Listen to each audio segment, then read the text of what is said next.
Michelangelo shared a taste for the solitary with the Canadian pianist Glenn Gould, who gave up public performance in his early 30s and retired to his lakeside retreat, where he could think, compose, and indulge his passion for Bach.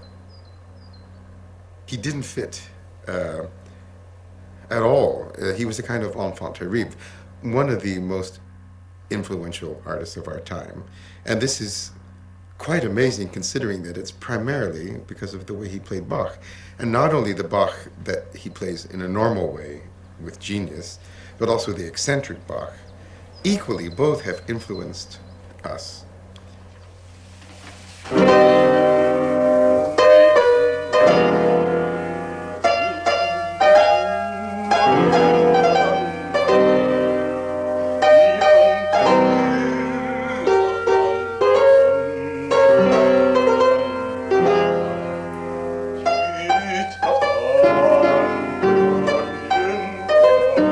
Gould believed that live performance was an anachronism and felt uncomfortable with what he saw as the hierarchical division between artist and audience. He looked back fondly to the 18th century when performers and public thought of themselves as equals. I think that what happened in the 18th century when performers stopped being composers was the great disaster for music. And I think that to look at it today as an irrevocable move and to say that this is not any longer correctable, that we cannot in fact get back to that glorious time when performers had a composer's insight into music and when an audience consisted largely of people who performed and composed for themselves, that we cannot get back to that, I think is simply to say that music is finished. There are many people around who will tell you that music in our purely Occidental sense is indeed finished. I don't share that gloom, I must say, but there's good cause. I'm not a pianist. He called himself either a musician or a composer who expressed himself through the piano. I think what he meant was that when he saw notes on a printed page, he looked on them as a fellow on a printed page. He looked on them as a fellow composer. He didn't believe in tradition, and he didn't necessarily believe in playing things a certain way, even, well, particularly the approved way. And Glenn took this, I think, a little further and played it as he felt, and therefore he was a composer paying his respect to other composers.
There are human beings whose every gesture one would wish a camera had followed.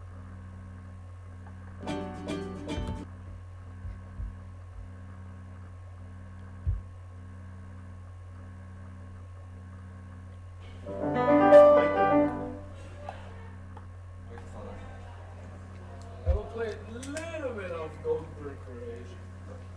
Little. Since he's the best. I will play a little bit of Goldberg variation. Little. Since he's the best.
He was still not a very well-known artist. So when he was still not a very well-known artist. So when he came to Moscow, the first concert wasn't attended properly. The hall was half full. I came, because I remember the name. I remember the name, of course. And he played, of course, he played as Gould played. And in 2 or 3 days there was another concert. It was sold out so much people couldn't get a ticket.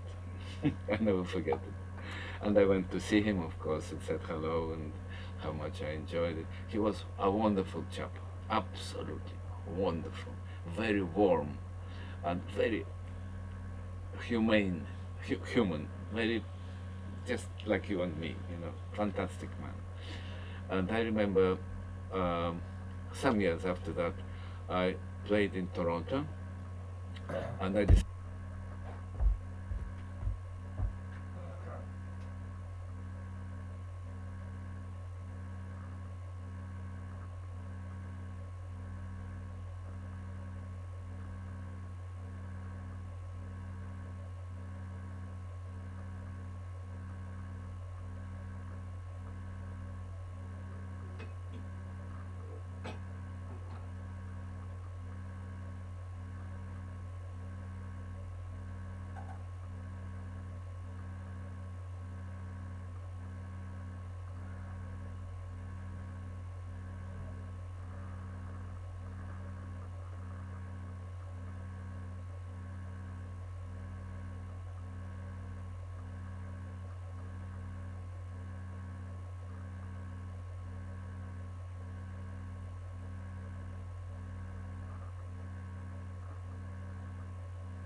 decided to give him a call. I phoned him and said, Mr. Gould, it's Ashkenazi, remember me from Moscow? Yes, of course I do.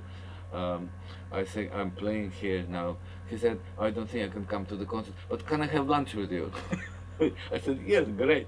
So we had lunch together. He couldn't come to the concert because he was traveling. Because remember, he traveled to the north all the time, because he enjoyed going there and being a part of a different, because he was traveling. Because remember, he traveled to the north all the time, because he enjoyed going there and being a part of a different climate, different spirit, different everything. And he had to leave that day, so he couldn't come to my concert. Well, I was in a way relieved that such a great chap would not listen to my concert. What if I don't do terribly well? But he came and we had lunch together. It was wonderful. It was like an old friend. Absolutely fantastic man. Intelligent, warm, friendly.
former student was Glenn Gould, and he actually developed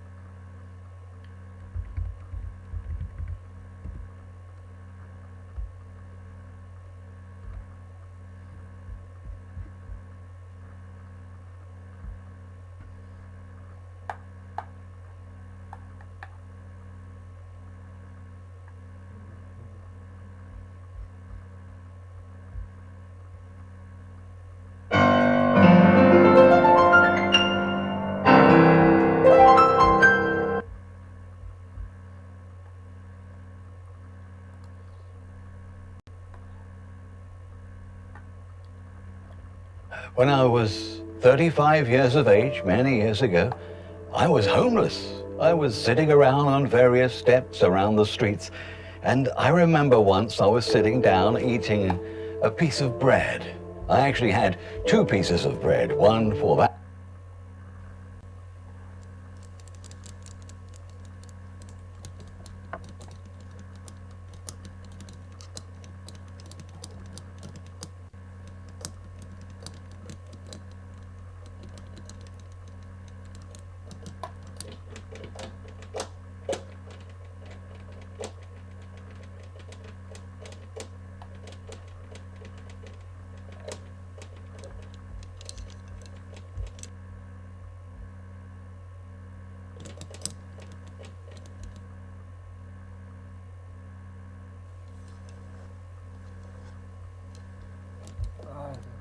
Я понял, да, возвращение.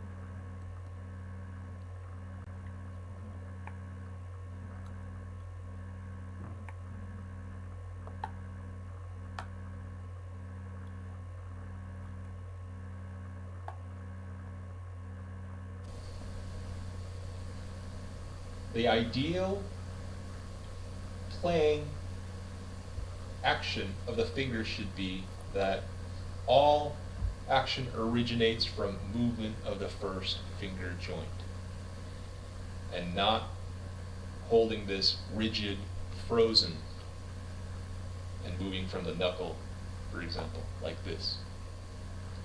Just as a quick analogy, digitizing from the knuckle would be akin to holding your arm out like this in order to pick up, let's say, a pencil or something, object on the table, and working it like so. You're picking up the pencil all the same, but there's tension because these joints, the wrist and the elbow, is frozen and not moving. So I hope you can see that analogy. It's not the same thing. This is not the optimum of flexibility and motion to hold the wrist and the elbow fixed in a locked position. So in the same way, you might be able to get away with playing the piano and negotiate passages, but I would contend that if you run up against technical obstacles, let's say in scale playing, chances are the problem lies because these joints are not working properly. Okay, so I hope that clarifies that situation. It is critical to make sure in our playing that the first finger joint is the point of origin for every finger stroke at the keyboard. Is the point of origin for every finger stroke at the keyboard. Okay, so conditioning and exercises. Here's a great exercise you can do to open up this first finger joint. You just need a flat surface like so. It can be the lid, down on your piano, table. What you want to do is lay your fingers flat palm flat on the table. And what you're going to do is hold the second joint down with the other hand so that it's locked. And what you want to do is push forward until you see that first finger joint pumped up like that.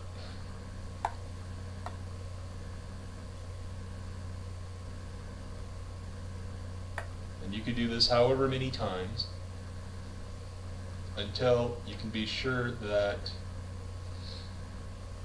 that first finger joint is in fact moving and flexible. So this is not only a good exercise, but it's a good indicator. If it's like the first time you've ever done this, you will find that sometimes this joint is amazingly rigid. But what we're doing is we're breaking down the resistance. And you'll see through time, by doing this exercise, that your control at the keyboard when playing is amazingly magnified. In other words, you'll fine-tune your control at the keyboard. So of course, after working this, and you should do it probably 5-10 times, take a break, and to the next. Same thing, hold, and go to the next.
Hey.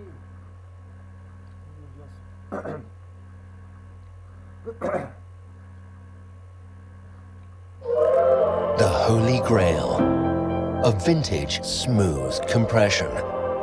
Heard on every Beatles track. Few were ever made, and fewer left Abbey Road Studios. Waves and Abbey Road present RS-124. Not one, but two original flavors of the ultra-rare tube compressor. A beautiful beast. Now in your sessions.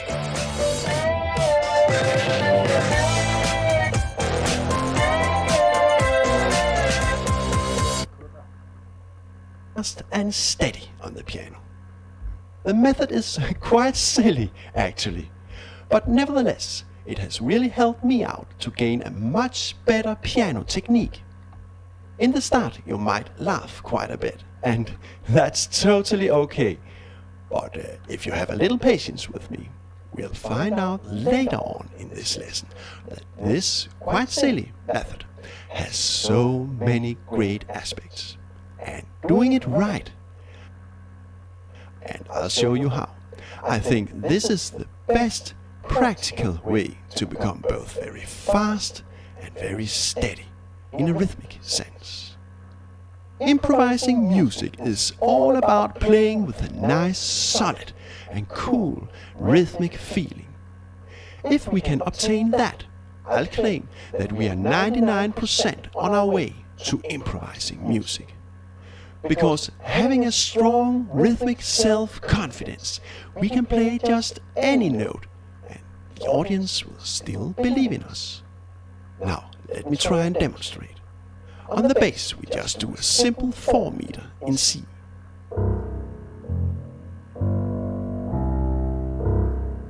And look, we can actually play every single key in the right hand if we just do it steadily with a strong rhythmic self-confidence. So, I'll try my best now.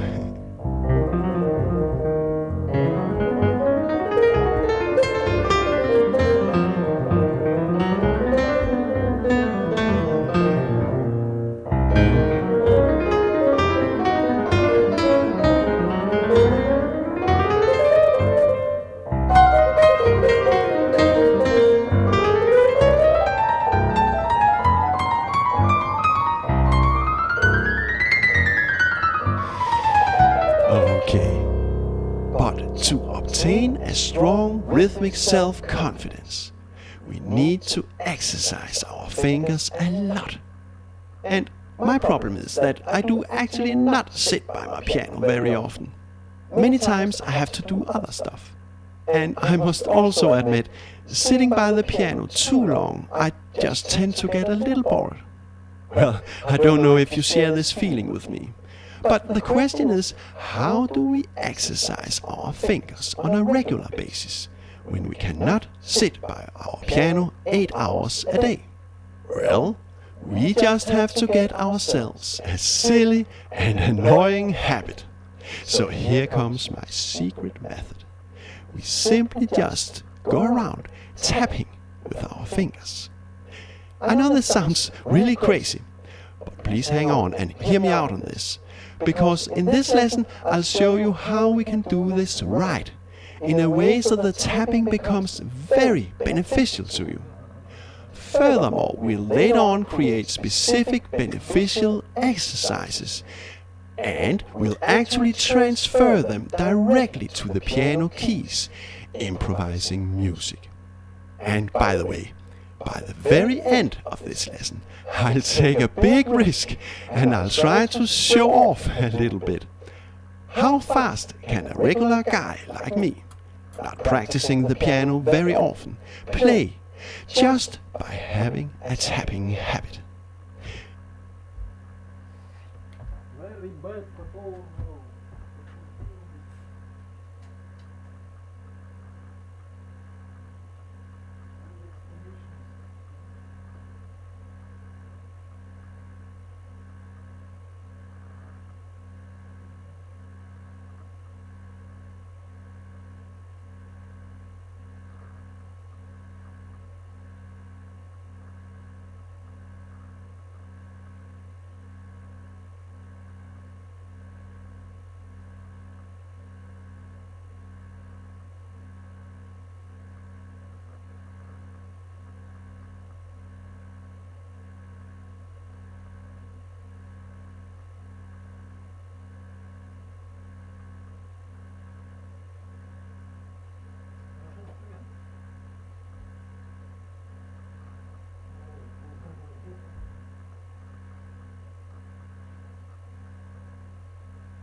видишь, это неизживаемо. Праздность просто вообще.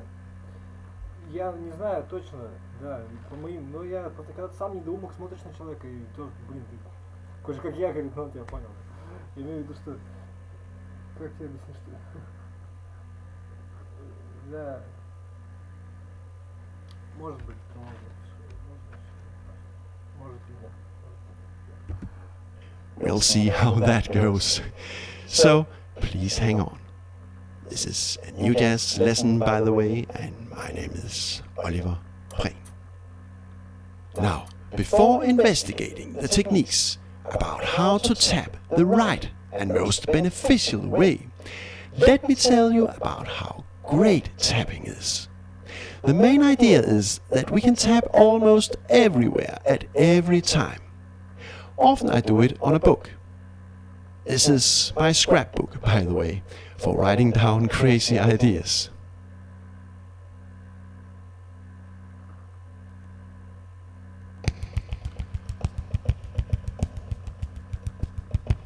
But we can also do it on a table, on the wall, or discreetly on the leg, on our thumb, waiting for the bus, in the bus, or just walking in the forest. So by tapping we can increase our practice time a lot. And by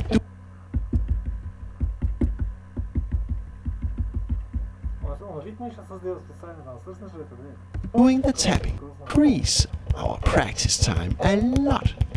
And by doing the tapping the right way, as I'll show you in just a minute, we can really improve our rhythmic steadiness and speed. By tapping we build up a strong connection between fingers and brain, so to speak. But don't stress about it. Do the tapping only when you feel for it. Tapping just a little bit every day can also help you a lot. You keep your fingers moving, so to speak. So, try it out. Now, let's talk tapping techniques. The thing is that we have to tap in the right way to really benefit from our silly habit. Firstly, what's very, very important when tapping is to do it steadily. Make the tapping sound good.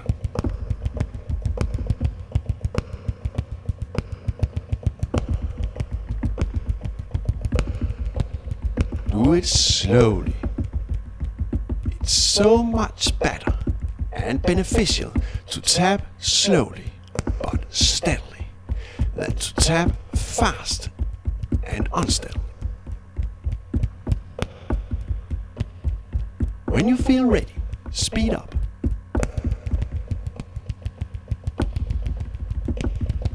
But if you get unsteady in the slightest, slow down again. Don't rush anything. Secondly, if you feel any tension in your arm or hand, stop immediately. Just for a few seconds, until all your muscles are once more relaxed. And then continue your tapping. Don't ever keep on if you have any tensions.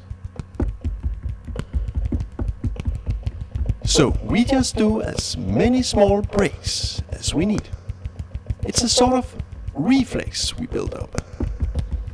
Tension stop. Relaxed start. Tension stop. Relax start. In that way we educate our brain, so to speak, to always do everything relaxed, cool and easy. If we want to learn to play really fast, that's the only way forward. Thirdly, it's a good idea on a regular basis to check out that you have no unwanted twitches. You can, for example, do that by placing all your fingers on the tapping plate simultaneously. Now, try to tap one finger at a time.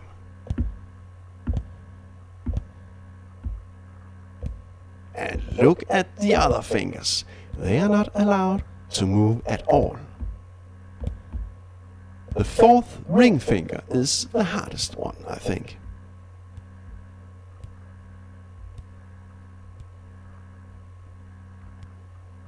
Do this very slowly until you are able to control every single finger independently.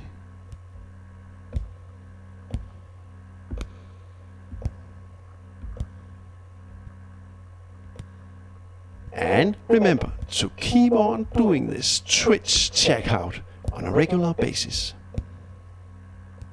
By the way, this checkout is very silent and therefore very suitable when we have to be discreet, like at the library or at the dinner table if your husband or wife gets too annoyed about the constant tapping.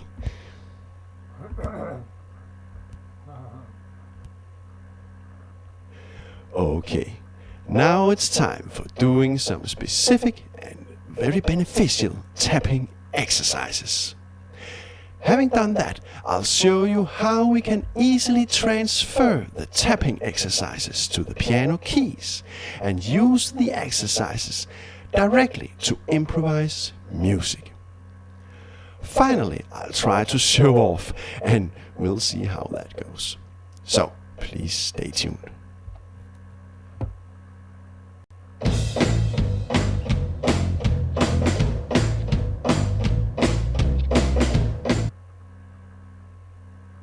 Now, the next step is to create some specific tapping patterns that we can do.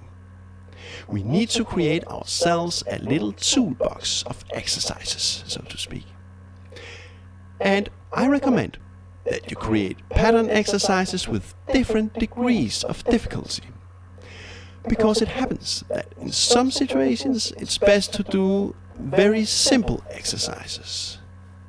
And in other situations, we can do more advanced exercises. For example, when watching a movie and we actually want to keep up with the storyline, then it's probably best to do a very simple exercise. We can, for example, tap our fingers just in a row like this. Or we may just exercise 2 fingers like this. By the way, make sure that the other 3 fingers are relaxed and not pointing out in the air like this. So this is better.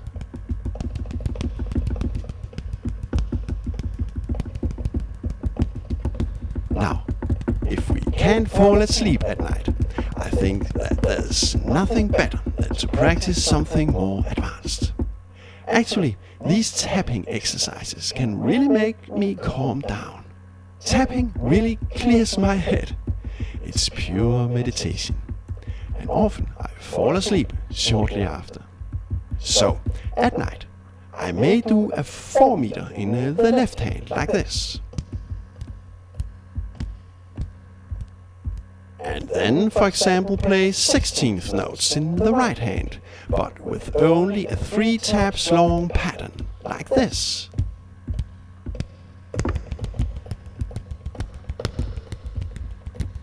This is fun.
Or maybe in the right hand, a 7-tab long pattern, like this.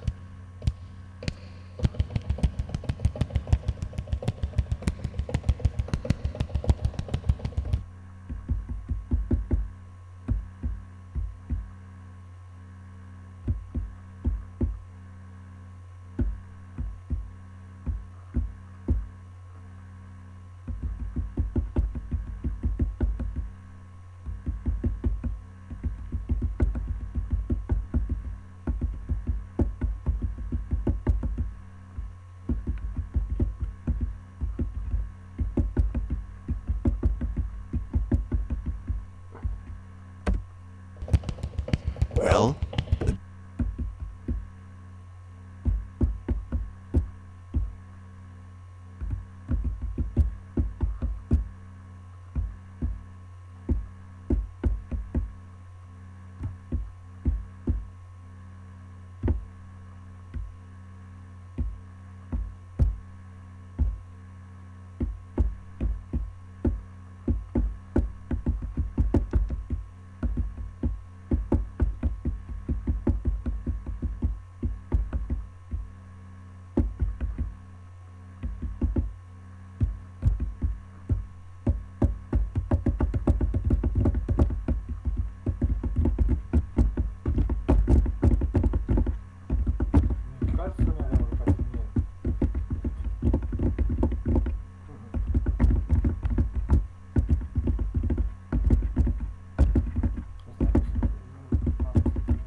possibilities for making our own specific exercises are endless.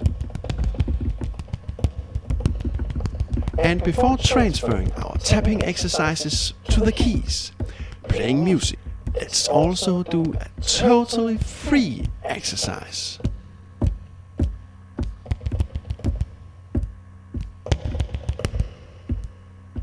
Just improvise with your right hand fingers.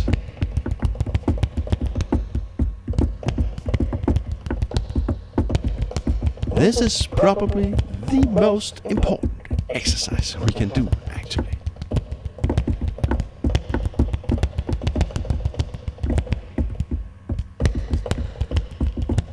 Now, let's transfer our exercises to the piano and make our tapping into music. Imagine we have been sitting in the bus on our way home, practicing our tapping exercise 1. Now we finally have the opportunity to visit our lovely piano. So, what sound can we make out of our tapping exercises? Well, we have a lot of options. But what about playing a pentatonic hand grip and try this out?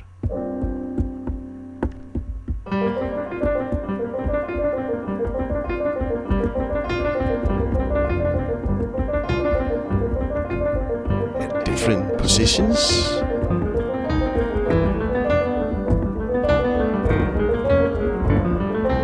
Yes, I can really feel how my tapping practice has improved my piano skills a lot already.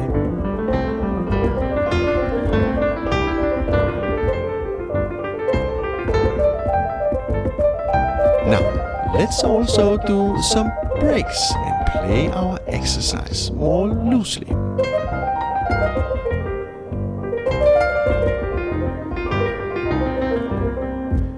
Just play around. Have fun with this.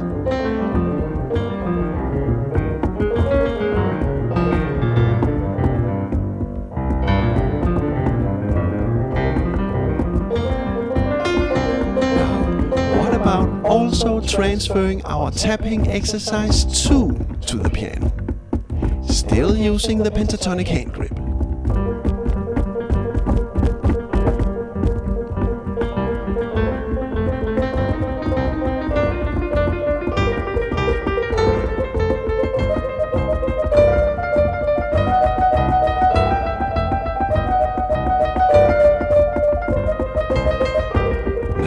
Loosen up a little.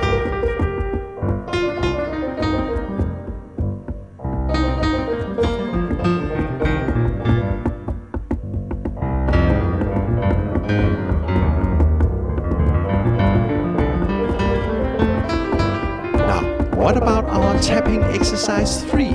We have been practicing, hopefully not all night.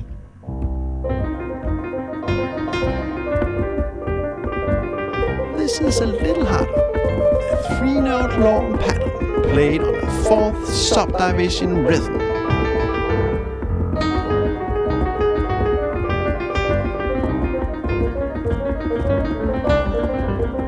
And let's loosen up.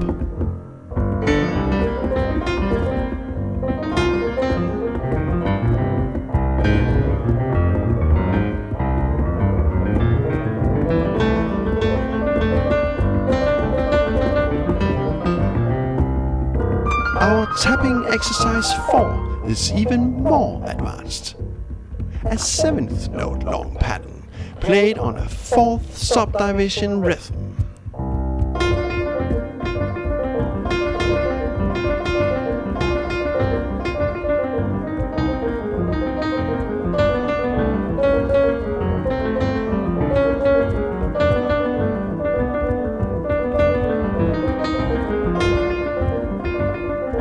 Let's loosen up.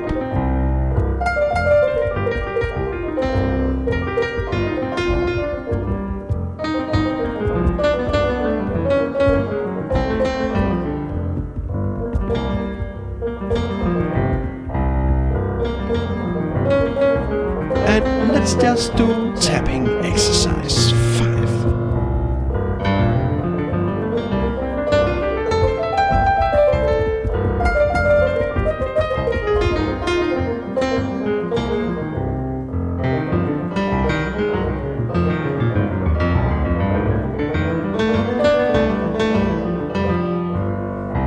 It's when translating our tapping exercises to the piano keys that we can really feel how much we've actually gained from our quite silly tapping habit. It's now our hard work pays off.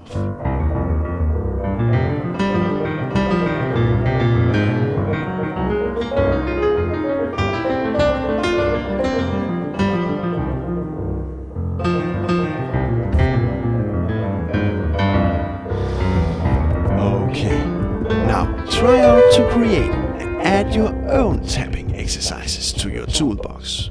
Just use your great imagination. It could be anything you like. Now, very soon, I'll do a really crazy experiment, just for fun. Taking the risk and trying to play quite fast. It may just go terribly wrong. But before I do that, let me just give you all a big thank you for all the likes, nice comments, and the voluntary donations that keep me going. You know, all new jazz stuff is free, public and for everybody, money or no money. I have no paywalls. But if you feel for it, you are of course so much welcome to make a small voluntary donation to help keep me going. Now, here by the end of this lesson, we should have some meaningless fun. So, if you are up to it, please stay tuned. Hello, this is Ludwig. I'm a sentence search engine that helps you write better English and feel more confident about it. If you have doubts and search for a sentence, I can help make sure it's the best way to write it by giving you contextualized examples taken from Now, for approximately half a year, I have practiced the tapping exercise 1 a great deal. So, let's hear out how fast I can do it on the keys. This makes no sense at all, I know. I just feel like showing to you that being the lucky owner of a silly tapping habit has actually been very beneficial to a silly guy like me. And we should also just have some meaningless fun now and then, don't you think so? By now it's also only about 5% of the audience that is left. The hardcore audience. So I guess it's okay at this point to take the risk and just fail completely.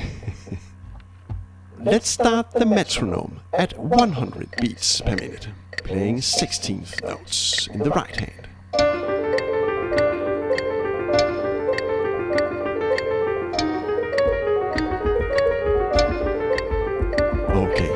That's easy. 120.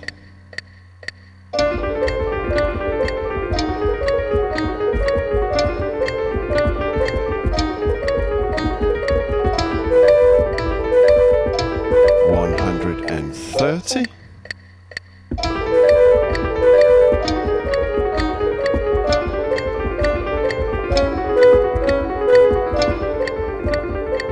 $140.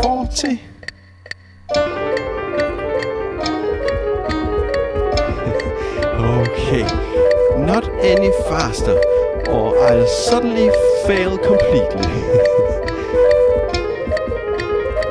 Now I feel a little tension in my right hand, so I just take a short break.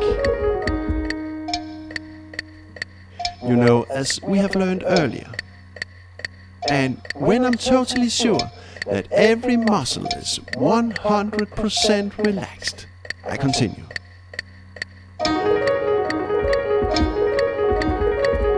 And let's loosen up, just have some fun.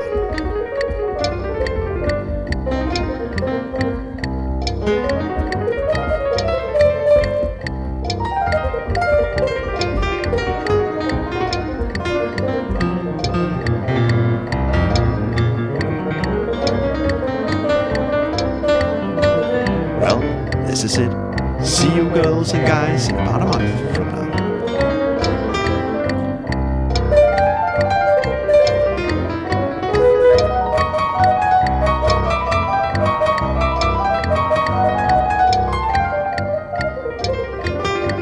Best and warm regards from Oliver.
Hello, recently there have been a great deal of discussions on the topic of what should be a finger application and how to achieve the shape and a good sound and connection between fingers while teaching a beginner the control.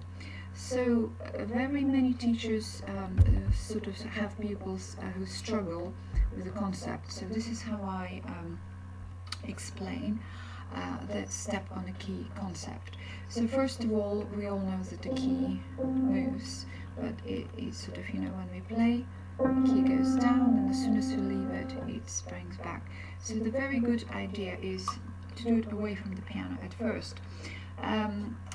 Here is an apple. You're probably thinking why she has an apple.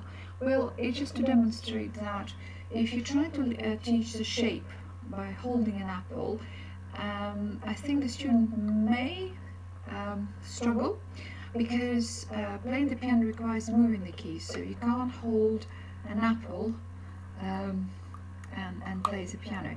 So I don't do that. I achieve a good shape and sound control and playing the piano in general by explaining that when you play the piano you need to move your fingers. So first of all, we are learning the fact that we need to move our fingers independently. So not necessarily with a good shape at first, then eventually they just have this toned muscle control. I try to avoid using big words. I just say, okay, just think about it with a good shape like that, so you can have a row of knuckles on the top and knuckles here. And then I use my pencil. This is the best tool in my practice. My students really understood the whole thing. So finger is touched by the soft rubber tip. So, and I would say to them, okay, you're going to keep your hand just nice and relaxed and toned, not completely like, floppy. So they turn around their palms and they say, okay, we're going to start with the third finger, it's the strongest one. So I'm going to push your finger down and you're going to let me do it. So they say, okay, fine. So you found that connection with that bone. And then I say, okay, I push it down and you let me do that. So the finger goes down and I say, okay, bring it back. So they push it back and the whole kind of light bulb moment happens. So they think, oh, okay. So you bring it back. I said, okay, now you're going to push it down and you're going to resist. And this is what happened. They realize, oh, okay, so the finger really becomes very, very tense. So here at this point they learn about finger being tense and finger being movable and toned. And I say, okay, bring it back completely. So let's see it again. So bring it back. So the finger goes like that. We can try it with the fourth as well. That's usually the finger which is quite weak, but I find it with this exercise they kind of say, okay, understood. So the point is not to do this exercise all the time. This is just to teach how the finger can work, because usually before the piano lessons happen, students never had to move the fingers in that sort of way. And then of course we will bring it to the piano so we can connect, for example, second and third fingers. So we're going to go third to second. So the importance is to have concept that inside the finger there is a bone and there is a fleshy part. So the connection, I said, okay, let's just press the key down and let's feel the keyboard, bottom of the keyboard. And then I said, okay, we'll just roll a little bit that fleshy bit and feel the bone inside your finger. Once they establish that, I said, and then feels the arm weight and continue to hold that key down and listen to the sound. And so now lift your finger second, lift it up while you're standing on the third. Let's just do it again so we have some sound. So we fall as a non-legato, you aim, so there's a tip you need to land on. So you land on the third, your wrist goes slightly to the right, and while it's going to the right, the second finger gets lifted, and then it steps down. And then we go back again, so the wrist helps as well, going to the direction of to the right, where the third finger is. So you lift it ever so slightly, and you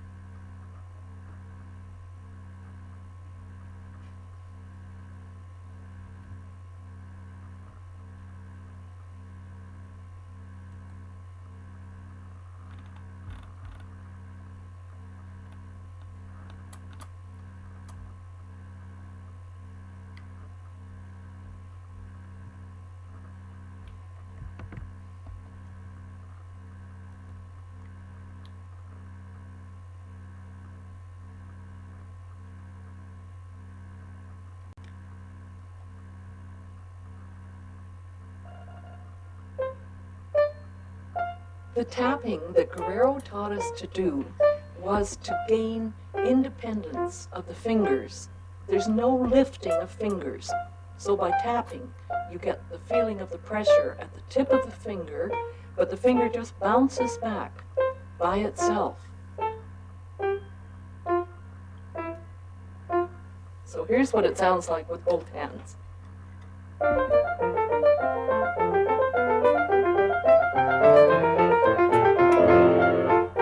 We all learned this detached finger technique from Guerrero, but detached finger technique from Guerrero, but Glenn just had such marvelous technique that he was able to bring it off no matter what he played.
Time consuming, it's not going to get you around. So the motions are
Wow.